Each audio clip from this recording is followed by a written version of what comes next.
So, Dr. Mystical, how did you first find out about magic? How did I first find out about magic?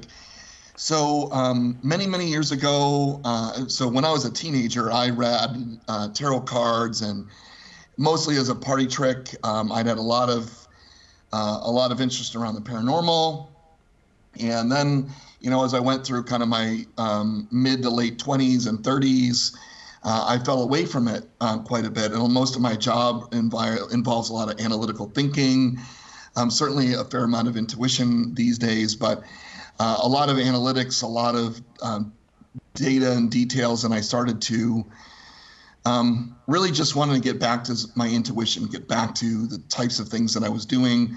I started investigating the paranormal again, like most people, right? That started to open up a little bit of kind of the world of magic and the world of spiritual communication and what that looked like. I had a pretty strange paranormal experience, and everything stopped working. All right. And like my intuition stopped working, my dowsing stopped working, communication stopped working.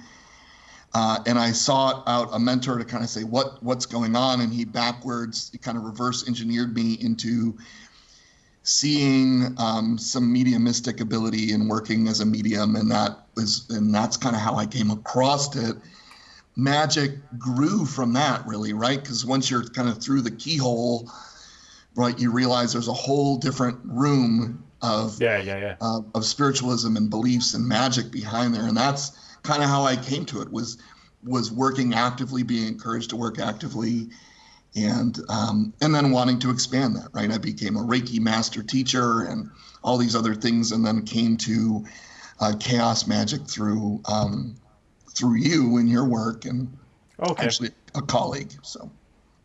So when did you say when you were a teenager and stuff, you got into tarot cards? What was your family? Were you Christian? Were you agnostic? What background were you coming from on that?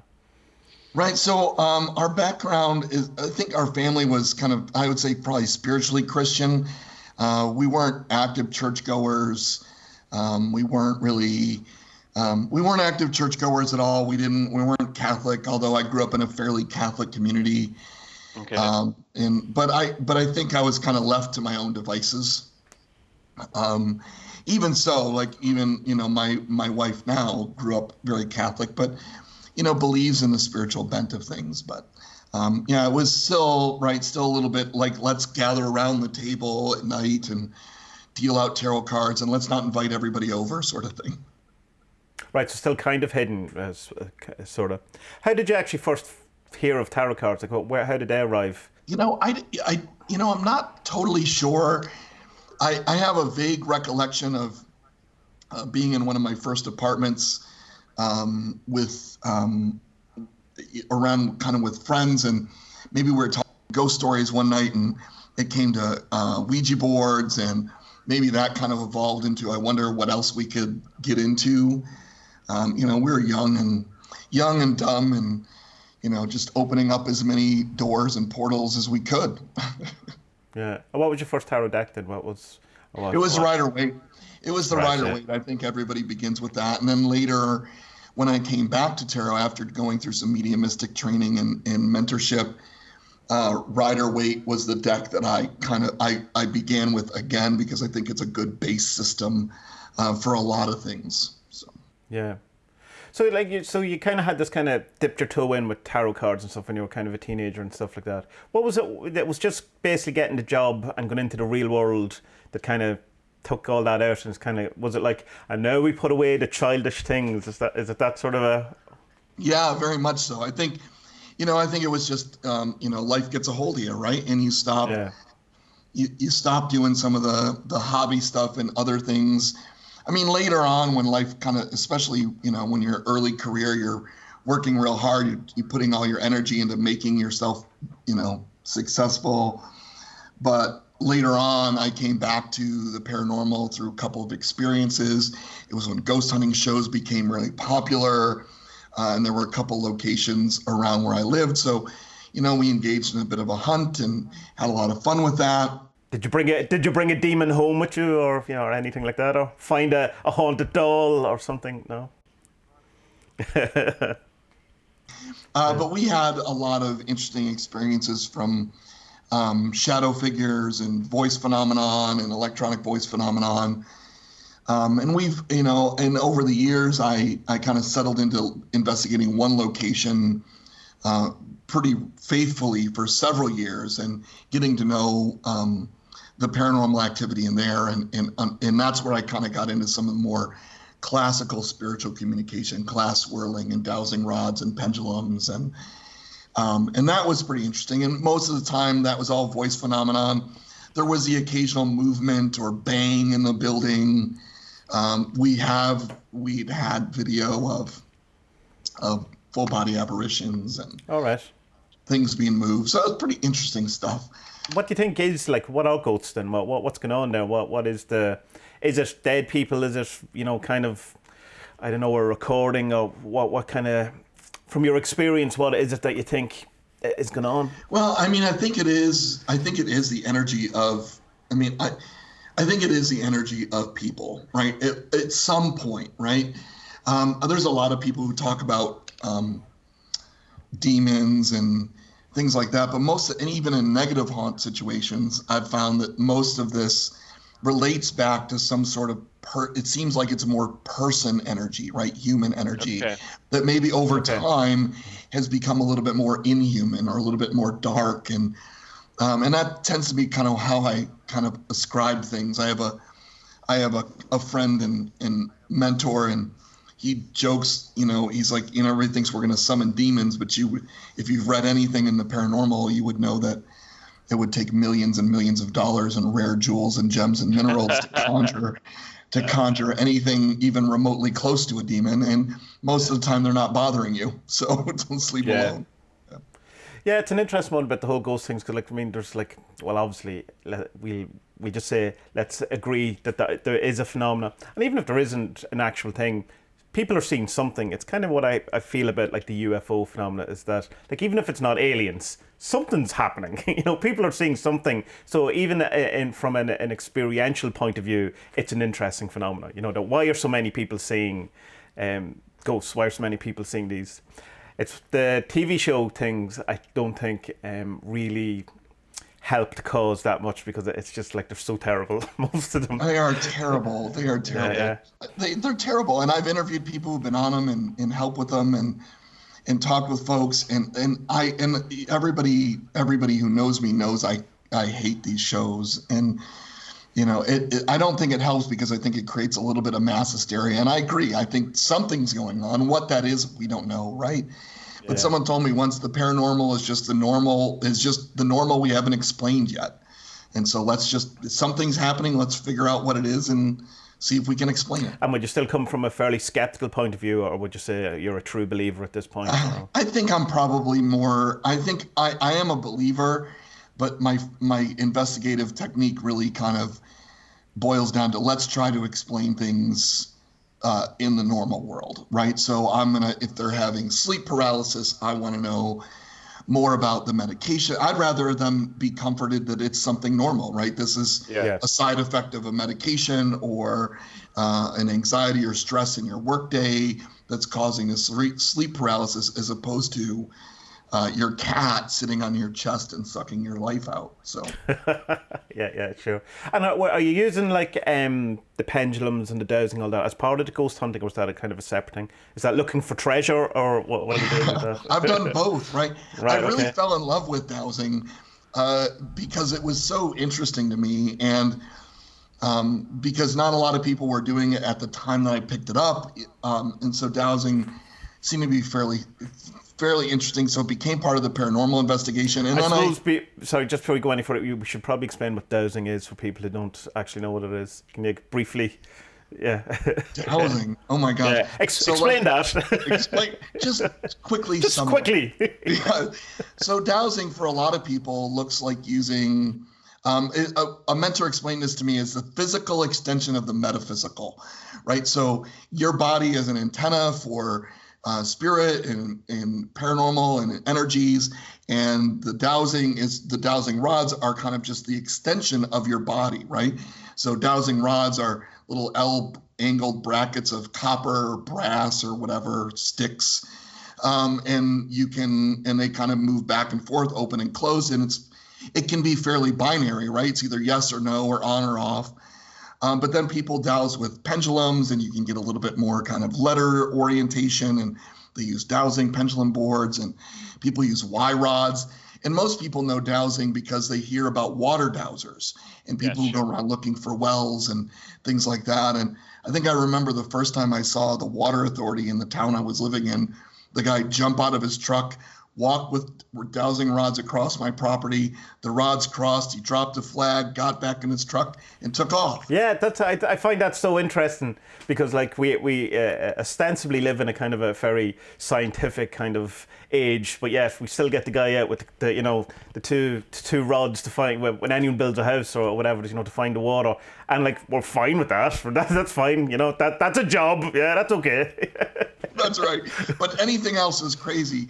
But I've used dowsing to find things on maps. I lost my wedding band once in a pile of snow, and I couldn't find it. And I said, well, I can wait till spring, or I could go out with the dowsing rods. And sure enough, I might have a job for you. My my wife's wedding ring has gone missing, and we never found it. So I'll send you the layout of my my house, and you can tell me where it is. We'll figure out where it is.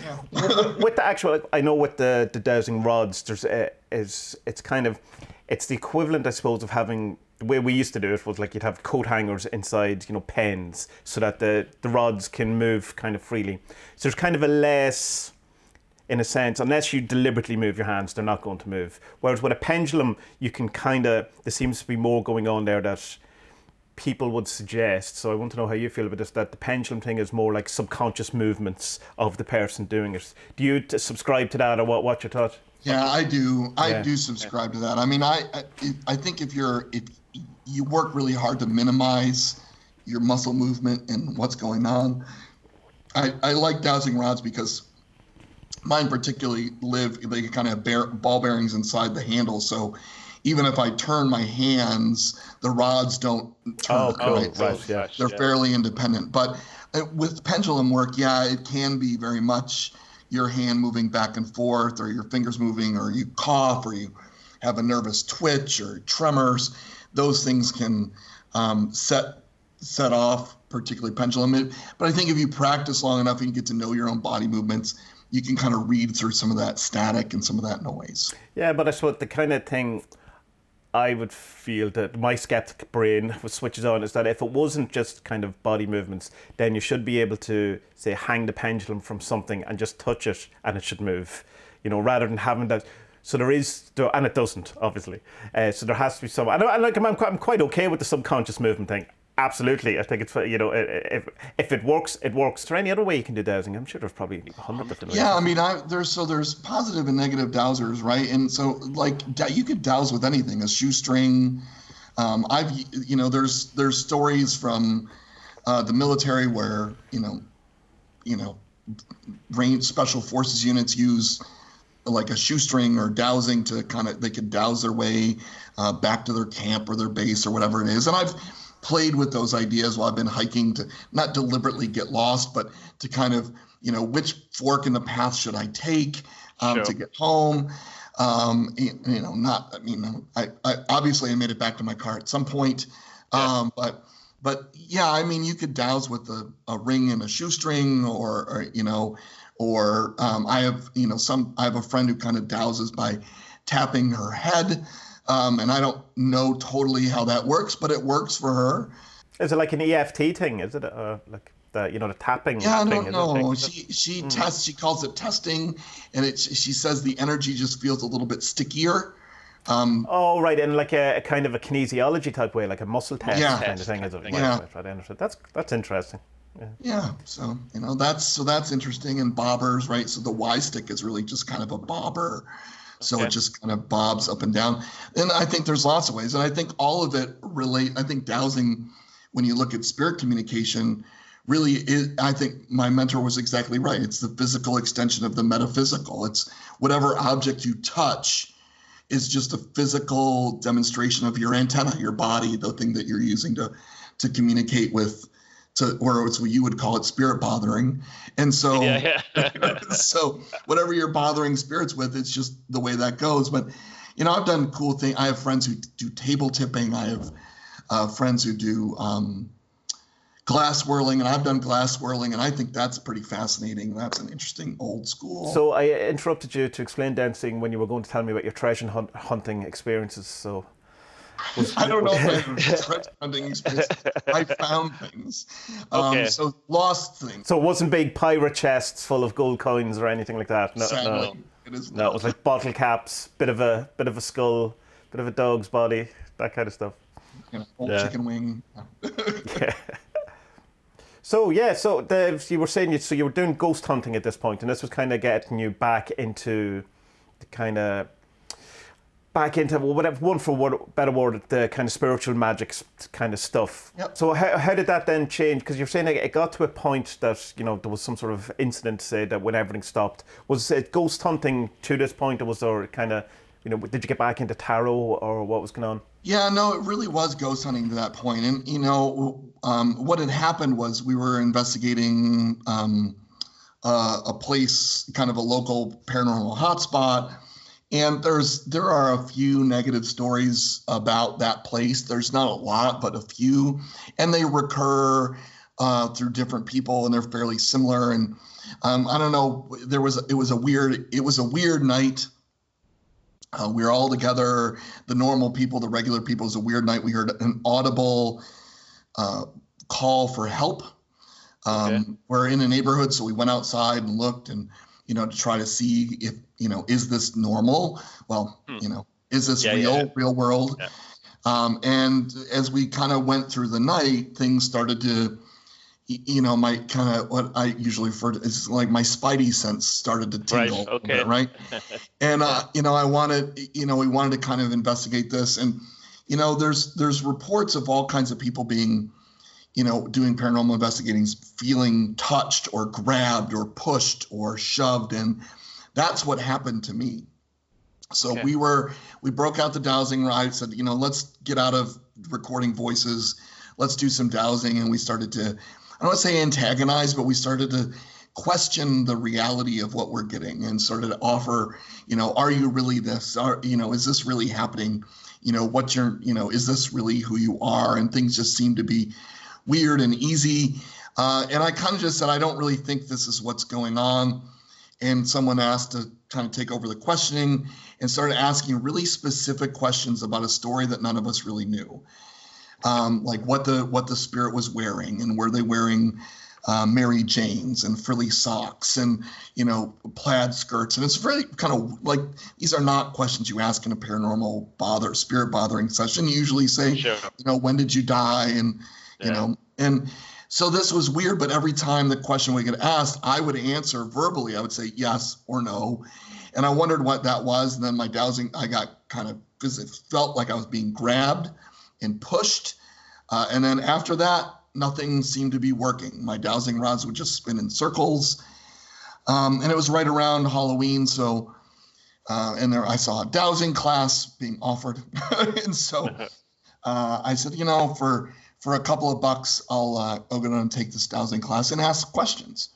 Yeah. And I went down there. It turns out it was just me and this one guy. Oh, right. That's kind of like the beginning of a horror film going on here. I went into this creepy room. It was all dark. There was this guy. Welcome. Right. And then then unfortunately, everyone died. It was very weird. Everyone died, and this is a new incarnation. It's the sequel. So the class was only supposed to be about 30 minutes, 20 minutes, something like that, or an hour. We talked for about 8 hours. Whoa. To the point where I was getting text messages saying, "Are you alive? Are you coming home?" This is not a place I've ever been before, so people were worried. And he was so kind and so generous, and he asked me a lot of questions about the paranormal and the experiences I had, and at the end of it, he kind of challenged me and said, "I really think that you're a medium. I think that you have these intuitive mediumistic abilities." And up to this point, I've been really highly skeptical of mediums and psychics and things like that. And even if I still don't believe it, I think people are really in touch with their intuition.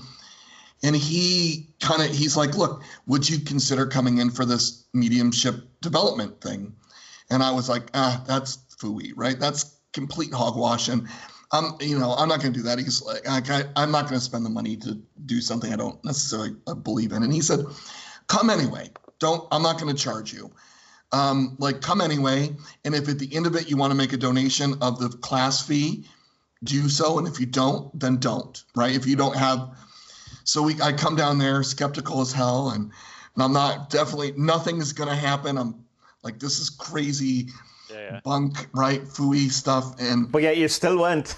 You're still there. I still went, right? I was curious, right? So, and he seemed like a nice guy. So, we had a good conversation. I figure at least I owe him an opportunity to prove himself, right? If he thinks for sure, we'll check it out. And I wanted to get back to more of my kind of intuitive gut sense that I've been missing in my life. So I went down there, and he walks through what is mediumship and the clairvoyance and all these things. And then he's like, all right, so let's get into it. Let's start doing it. And I was like, wait a second, I don't even know what it is. What does that mean? And we're going to do it. And he's like, so we're going to meditate. We're going to do a guided meditation. And then there's about 10 people in the room, and he starts pairing us off. He's like, you go with this guy and you go with her. And so he pairs me with this guy. I still don't know this guy's name. And he's like, all right, you guys go over into this corner, and I want you to tell the other person what you saw. And I was like, sure, this is crazy. Like, I was like, I don't know. I saw a picture of a mountain, and it had like sunbeams coming over it. And he's like leaning over me, and he's like, what color was the mountain? And I was like, I don't know. It was like bluish, grayish, it's a mountain color. What do you want from me? And what color was the light? Was it yellow? Was it red? I was like, it was like sunsetty. And he's like, sunsetting. All right. Was it a picture? Or was it like you were seeing it real? And he's driving me, and he's pushing me. And I was like, okay. So we finally get through the end of the kind of the help session of figuring out what it is I saw. And the guy this is wintertime in Western New York State, so it's cold. It's cold in the building. And the guy, so the trainer's like, my mentor's like, all right, he looks at the other guy, he says, does that mean anything to you? Because this guy's sitting there like just blank faced. And he's like, yeah, it does. And I was like, come on, I'm being totally set up, right? Totally set up. He took off his jacket, he rolled up his long sleeve shirt, and underneath his shirt was a tattoo of a bluish grayish mountain with sunbeams or like something light breaking over the mountain. And I was like, come on, this is crazy. I'm like, here's your $20, right? Here's your, right. And he's like, same deal, come back next week. And I did that for about 2 months, 3 months, just like that. And then he started to push me into doing it professionally. And that's kind of when I started to get into the kind of the woo-woo stuff and sort of the magic and learning from him and what he did. He was a chaos magician as well. He worked on Native American reservations, First Nation reservations, and he did all this kind of he really did become a mentor, and he, started to show some of the other things that he was doing and brought me in on things that he was working on, and really interesting stuff. And so was it like when you were finished that, were you convinced like that I'm a medium, this is all real, here we go? Or as my wife says, I believe you believe, right? And so I think for me, I was like, I want to continue to see what this brings. And as I worked with other people who were known mediums, and I grew up out like about an hour north of a psychic medium community called Lilydale, which is an American spiritualist kind of, community, gated community. And I knew people who had been trained there and lived there. And as I started to work with them, and certainly there was gaps in my knowledge, but I started to seek that kind of validation, and I started to have all these sorts of crazy experiences. And what I learned mostly was just to trust your intuition, trust what you're being what you're being told, and that's what's kind of pushed me forward. So I guess I'm kind of interested, being that you went from the skeptic to the full Scooby-Doo believer. What's your kind of worldview then, or your cosmology? What's going on here? Like what's because if you're like, I suppose, what is the agency of why dowsing works? What's the agency of mediumship? What the hell's going on? What are we doing? I just think there's, I think honestly, Tommy, I think there's more to this world than we know there is. I think, there's talk about kind of science, what is it? It's like scientism it's become its own religion, right? Yeah. And I think that we go through this kind of scientific awakening as a world, and we need to have the preponderance of evidence, and I don't disagree with that. I think we should be researching and figuring it out, but most people who are scientists, and I work with scientists all day, every day, will tell you the only thing we can do is prove that something isn't real. Not that we can't prove that it's real, and we can only prove it's not real under these certain conditions, which means we can't, if you interject a new thing and a new condition, the whole scientific experiment starts again. And I think that, I've even talked with engineers who work in paranormal and work in, and who are building this equipment, and, that they're kind of the same mindset of, there's something happening, right? There's an energy around us, and we've known it forever. If you go back in history, we know energies. Even if you look at some of the more darker times of our history, there was experimentation done on, souls and spirits, and do they have weight or do they have mass? Sure. I think there is just this there's just something else going on, and these stories of fae and elementals and these things come from a place. They come from something. What is that thing? We've lost touch with it. But I think we're coming back to that. This pendulum swung way to the side of scientism, and I think we're coming back to a more neutral ground. And I've got friends who talk about, they talk about a coming of dark times. I guess maybe now that was more prophetic than maybe I gave it credit for early on, but talked even about how science is doing dark matter experiments and how, these things are starting to bring about negative energy in the world. And I don't know. I mean, maybe I don't know yet. I haven't really thought about it, but my worldview is that there's more going on in this world than we can see with our eyes, and we need to, and even with our religions, there's more going on than our religions allow us to know. And when you look at it from that when you look at it like, how did the Catholic Church evolve and start to, culturally appropriate all these religions into its own dogma? Yeah. I mean, you start to see the world through that kind of, all right, maybe I should be skeptical of this particular dogma because it really is related to this dogma. Yeah, sure. Yeah. And so do you think that it's kind of a deliberately hidden thing, or is it just that's just the nature of things? Deliberately hidden by other humans, I mean, rather than deliberately hidden. Yeah, no, I totally do. And, this is where my skepticism takes over, right? I look at the power structures and, what does wealth look like? What does resource look like? How do we control a society? And, when we saw the dogmas of these smaller religions or these different cultures as particularly the Catholic Church grew, right? We see the appropriation of these religious or spiritual beliefs into a patented dogma. And then we start to see rules develop that bar people from doing these things. And I catch that even, when you asked your question earlier about what was your faith growing up, I have, very faithful Catholic friends who are like, this is necromancy. You're summoning the devil. And I haven't yet. Not that I've tried, but I seem to be off the radar.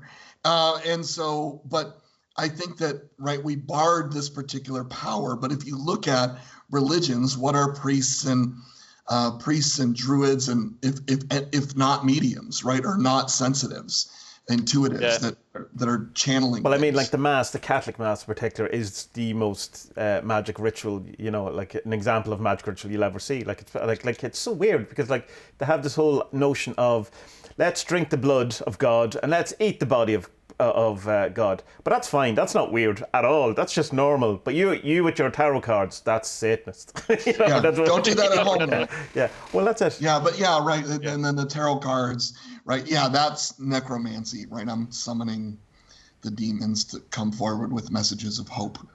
Yeah, it's an odd kind of one with the whole kind of power structure and stuff like that, because it does seem to be, if you look at it, you can see these type of things that are not allowed to do things that become certain taboo, so much so that the whole kind of thing is called a cult, being that it's hidden and all of this. But like, they've done a terrible job of it too, hiding it. Like, it's the worst. It's the best kept. It's the worst kept secret in the world. Right. Yeah. Like, I mean, it was on Oprah, so right. We're just hiding our occultism in plain sight is all.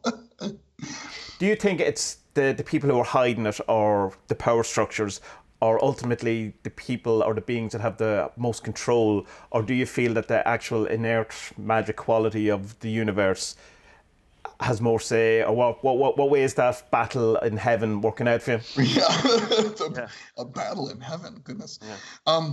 Well, I mean, I like to think that people are inherently good. I'm reminded pretty routinely that maybe they're not, but I like to think that the power dynamic works in such subtle ways. It's not necessary. I don't think it necessarily began as overt.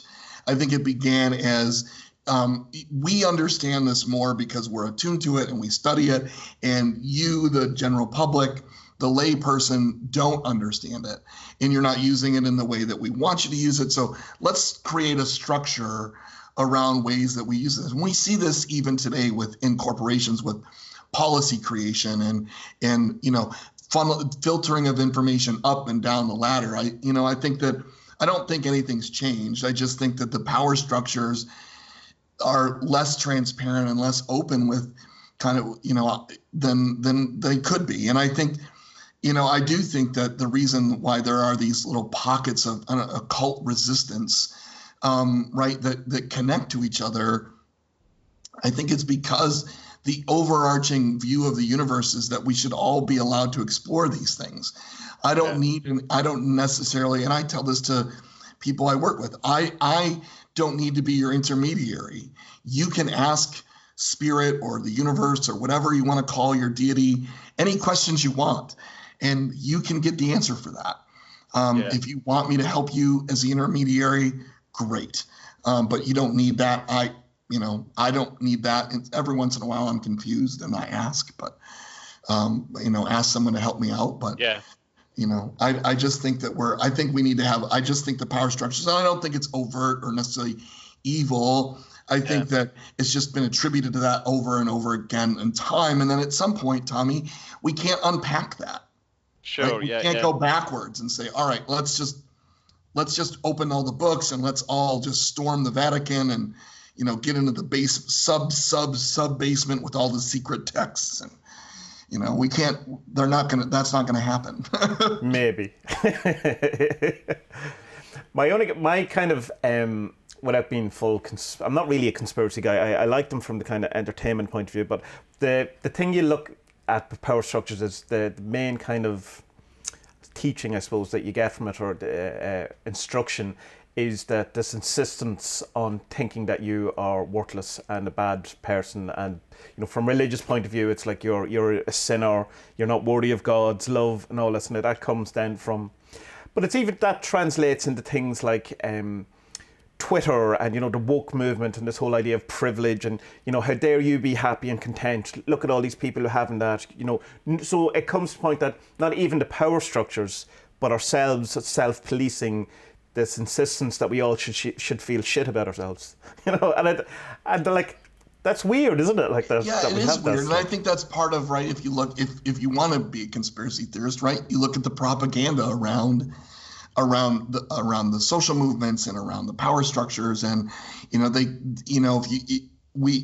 I was just having this conversation with somebody today. We treat everybody like they're a deficit. And we wonder why we treat people like a deficit, or why we feel like we're being treated like a deficit, when it's all like what I know and what you don't know. And I think, I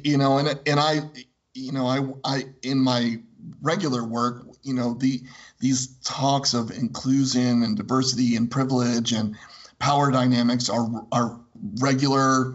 This is lunchtime conversation. And I think that I think it really is, for me at least, my approach to it is really like, just don't assert that you know everything. For me, it's like, just, there's things I don't know. I work with somebody who has a different life experience than I have, and I think that we're similar, and they can very easily explain how we're not.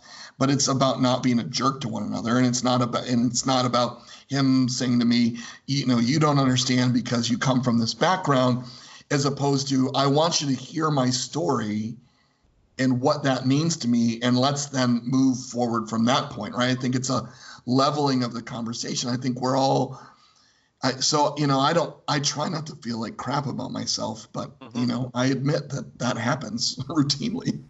Yeah, and I mean, it's hard not to, have that. And then, like, you walk through any bookshop and there's a whole section for people who, as I call it, the broken person section, where you go in and like, there's definitely a big business part of it, as well, and that. But it's this kind of thing that you're to be optimistic or to be happy is kind of, there's a judgment value placed on you that you're not a good person if you are optimistic. It's like, you don't care about unless you're worrying and fear and then in turmoil, you're not a good person, and that's very odd. And that's not good for us. No, it's not. But it's suffering is suffering is an economy, right? So when you talk to people who've gone through, and it's my suffering is more than your suffering, and you suck at this. You're not rich enough in this. So suffering becomes a way that we kind of embolden ourselves. Like, look how much I've accomplished despite. Exactly. X, Y, and exactly. Z. Yeah. The more suffering you can accumulate, the better that you are. And you look at the news media and they say, well, look what look what this person accomplished in their life, and they this notion of pulling yourself up by your bootstraps and knuckling down and, all the suffering as an economy type of things. And the more suffering you have, the richer you are, and therefore the more power you have. And I think that, in my regular job, right, this, where I am in a system of 400 years of abuse, where we abused our students, and the students become that conversation. Like, tell me the story of the person that inspired you, not the person that you inspired despite of, right? Yeah. But it is that notion of kind of suffering as an economy. And I suppose it is also a power move on that. If you can get everyone to believe that it's their fault, then therefore, you're not a victim. It's just that you haven't put the work in. Right.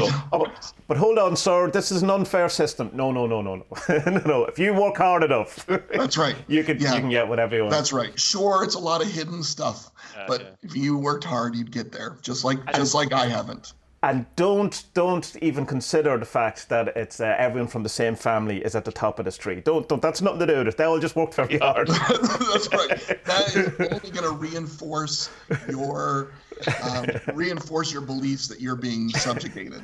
So don't do that. Right. So you've become a fully convinced medium. You've been hanging around with a chaos magician. So you start doing this.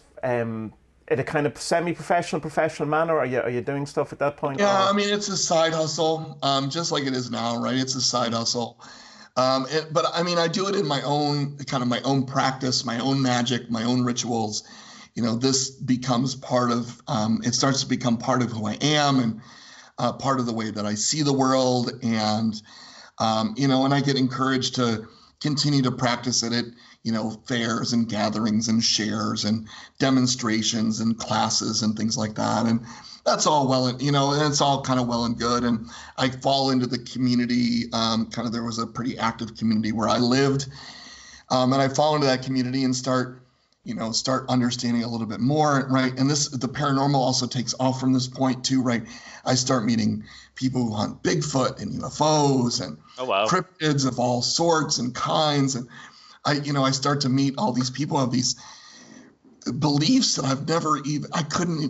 If you had a gun to my head, I wouldn't have been able to find, like, people believe like the alien influence on, First Nation tribes and the continental United States. I mean, I had a 2-hour conversation with that guy, and just fascinating.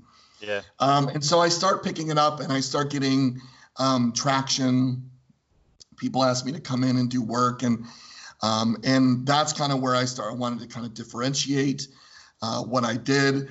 I really like tarot. I think the art of tarot and oracle is beautiful. And I want to start to use that, because what I'm also seeing is that people sit across from a medium and they're skeptical, they don't believe, or they have this profound experience that might even for you seem a little bit too believy, right? I've had people, I'm like, well, you need to doubt me a fair amount here. Yeah. I'm probably wrong.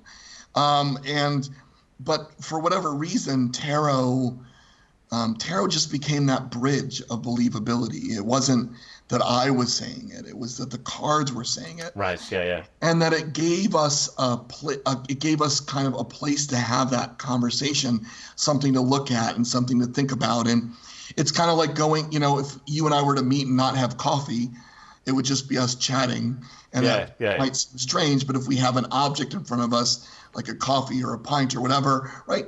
Now it's a different conversation. And tarot for me became that. And then I started to, just like tattoos or whatever else, I started to get addicted to the art of it. And now I've got a whole shelf full of tarot and oracle texts, including several of yours. Well. So tell me this, how then did you go from that then to the YouTube stuff and the show and all of that? When did that become an idea? So I'm traveling around doing tarot at fairs and expos and things like that around the area, and I'm doing okay. I'm happy, and I'm doing all right, and I'm enjoying it.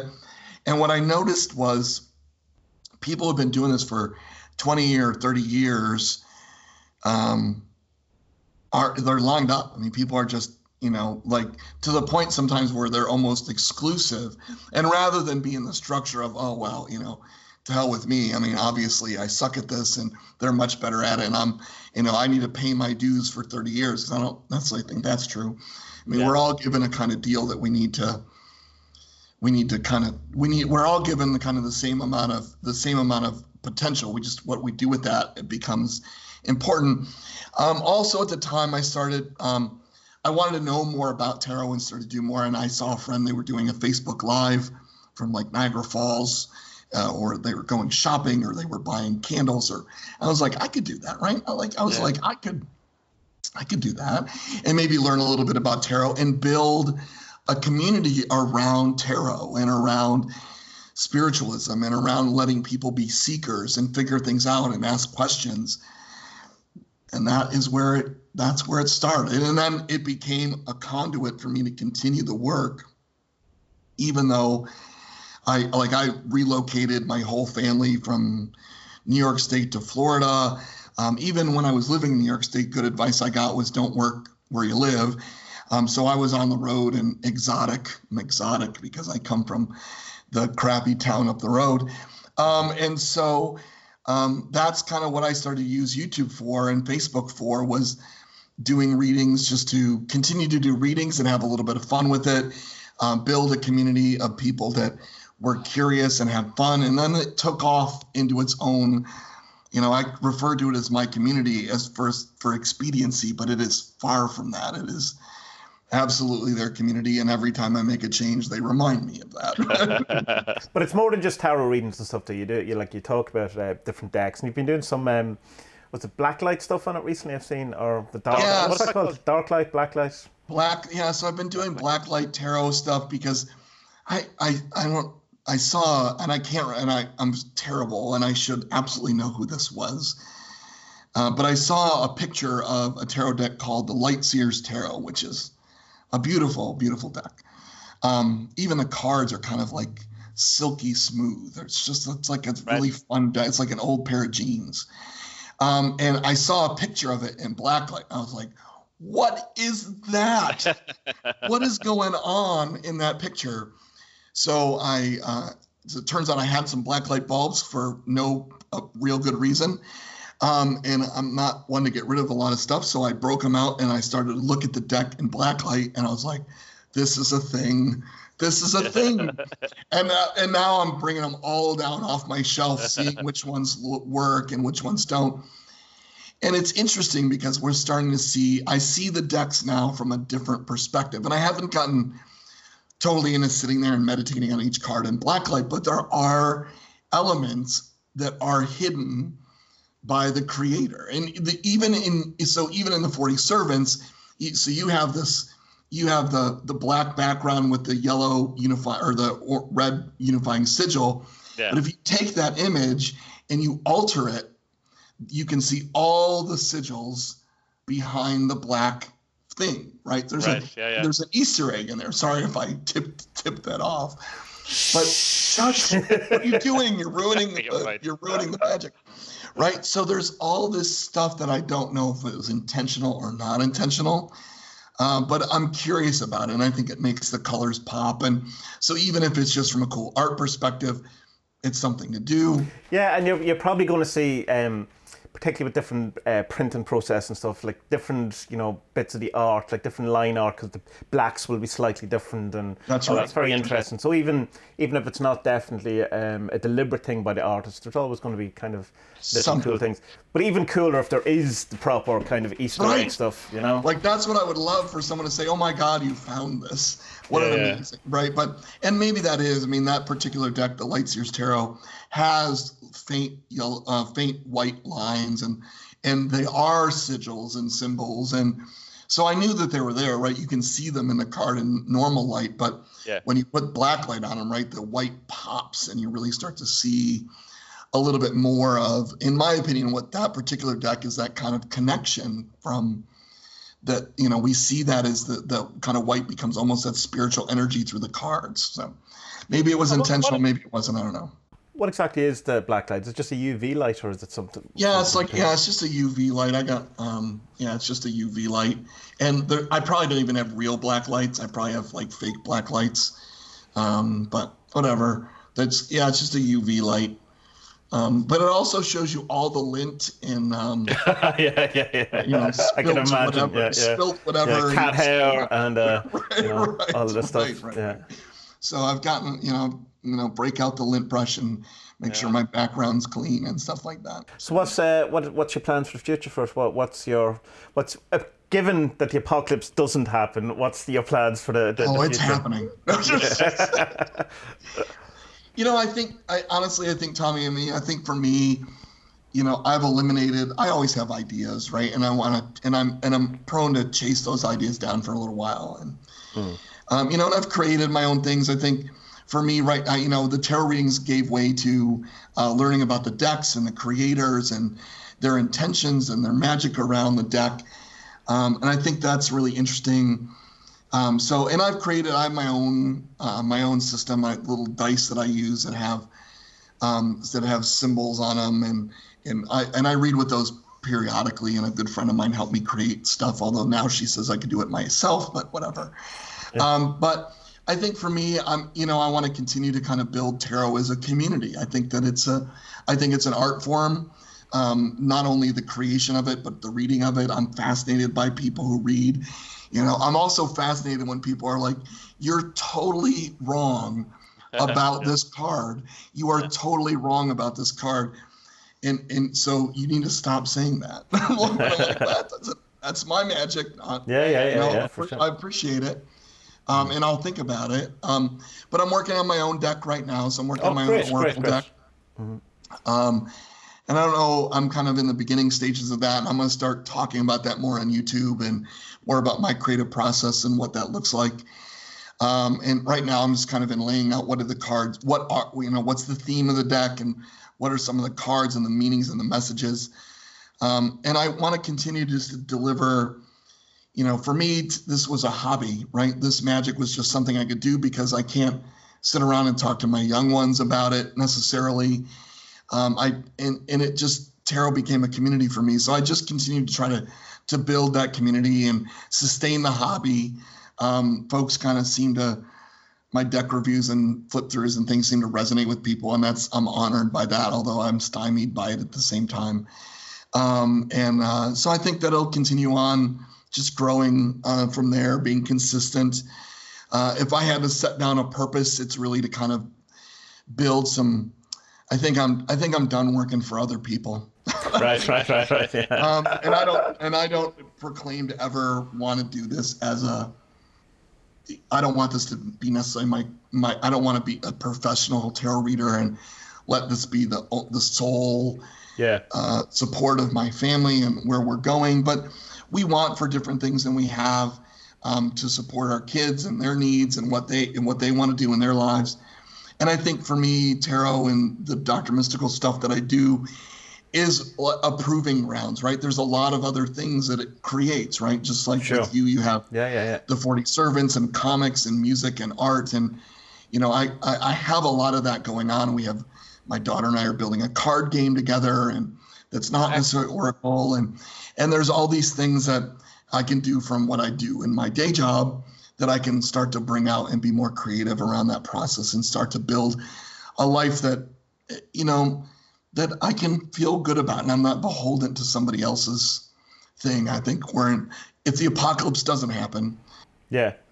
Or it does happen, but it's awesome. It's only if the apocalypse is bad, Yeah. Right. It's always dystopian. Why can't it be utopian? Yeah. But I think that I think we're going to see. I think we're in a watershed moment. I think we're starting to see what really matters in our world. Maybe my buddy was right about all the dark matter experiments and the coming of a great negativity. Maybe he's right. I don't know. I don't know. Well, you see, you always have to remember, though, that from the beginning of time, everyone thought it was the end of the world. Like 2,000 years ago, the apostles were waiting for the return of Christ and the apocalypse within their lifetimes. And it's just something, and I think it stems, just to go massively off on a tangent, I think it stems from the fact that we don't really like the idea of the world existing after we're dead. So we kind of want the apocalypse to happen so that it all goes away at one go. That's really interesting. I hadn't thought about it. It's like, I just want it to end. I mean, I guess when I think about it, I'm like, who cares what happens after I'm dead? But right? Yeah.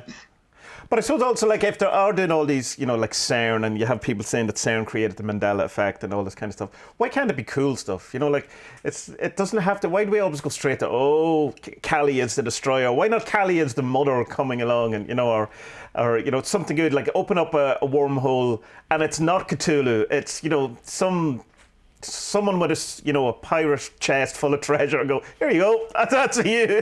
It's Star Trek, right? We move into Star Trek, and it's this utopian, wonderful world where food comes out of our machines, and right? Why can't it be that? I agree. And I wonder, in the Star Trek universe, is there someone going, oh yeah, these replicators, they're secretly putting chips in you. There's a, I'm not into replicators. They're putting stuff in our bodies.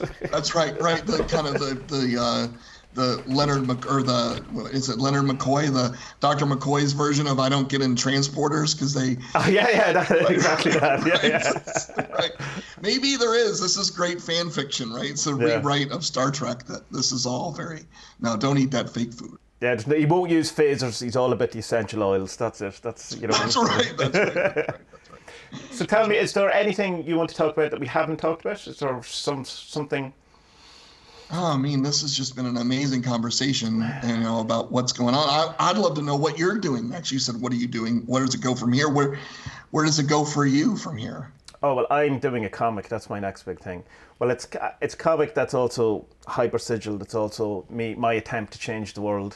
So, just a small little ambition, nothing too big. I don't want to upset the entire apple cart, just all of the world. Yeah, just all of the world and the rest of eternity. So, just small things. So, Tell me, well, not tell me, because I know, tell the people where they can find you and all the different places. And I'll put it in the show notes, but some people don't look at the show notes, so if you can tell them, it's That's true. Yeah, easy. no, absolutely. Yeah. I mean, you can find, if you just search for Dr. Mystical on YouTube or Facebook or Instagram, that's where you're going to find me. All those .com/Dr. Mystical is where you can find the work that I do. And I do live tarot readings and reviews and collaborations and deck mods. And I read a fair amount with the 40 Servants, which my community knows is like my ultimate personal magic kit. And they like to see that that's stuff. Cool. That's yeah, cool. no. Yeah. Listen, I mean that your stuff has helped me sell my house for all kinds of good stuff. Well, I'll only take 10%. There's no problem. It's just a small commission. But yeah, so drmystical.com is where you can kind of find my website, and from there you can link to everything, or you can just look for me on your favorite social media. And that's where you'll find the stuff that I do. So. And you have a Patreon as well. And I do have a Patreon as well. And I have a weird relationship with Patreon. Everyone has a weird relationship with Patreon. It's you were not alone in this. Oh, good. Good, because I was really feeling like maybe something was wrong with me because I'm not in love with it. So. Oh no, it's just the best we have. That but like it is what it is. Anyway, I'll not get into the Patreon route. So anyway, thank you very much, and we'll definitely do this again. And I hope you survived the apocalypse. Yeah, I hope you do as well, Tommy, and good luck to you. Thank you so much for this. This is a lot of fun.